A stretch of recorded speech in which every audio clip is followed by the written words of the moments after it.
ఇది మంచి ప్రభుత్వం, ప్రజలు మేలు కోరే ప్రభుత్వం.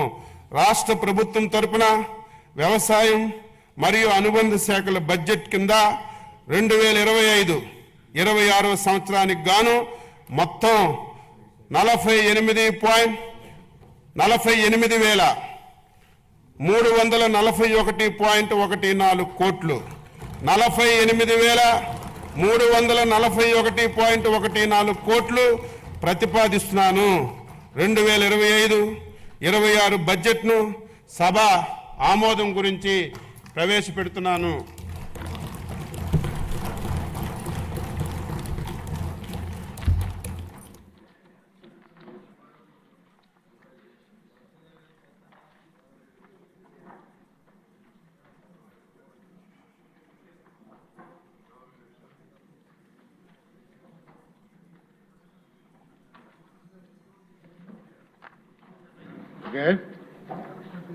మరి బడ్జెట్, వ్యవసాయ బడ్జెట్,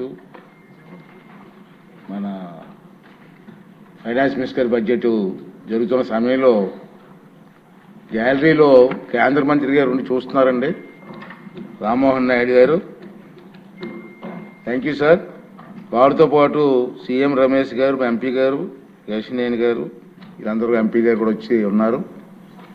బడ్జెట్ అంతా విన్నారు, వారు కూడా చూస్తున్నారు కాబట్టి వారికి కూడా థ్యాంక్స్ చెప్తూ మరి ఈనాటి సమావేశం ఇంతటితో ముగిసింది.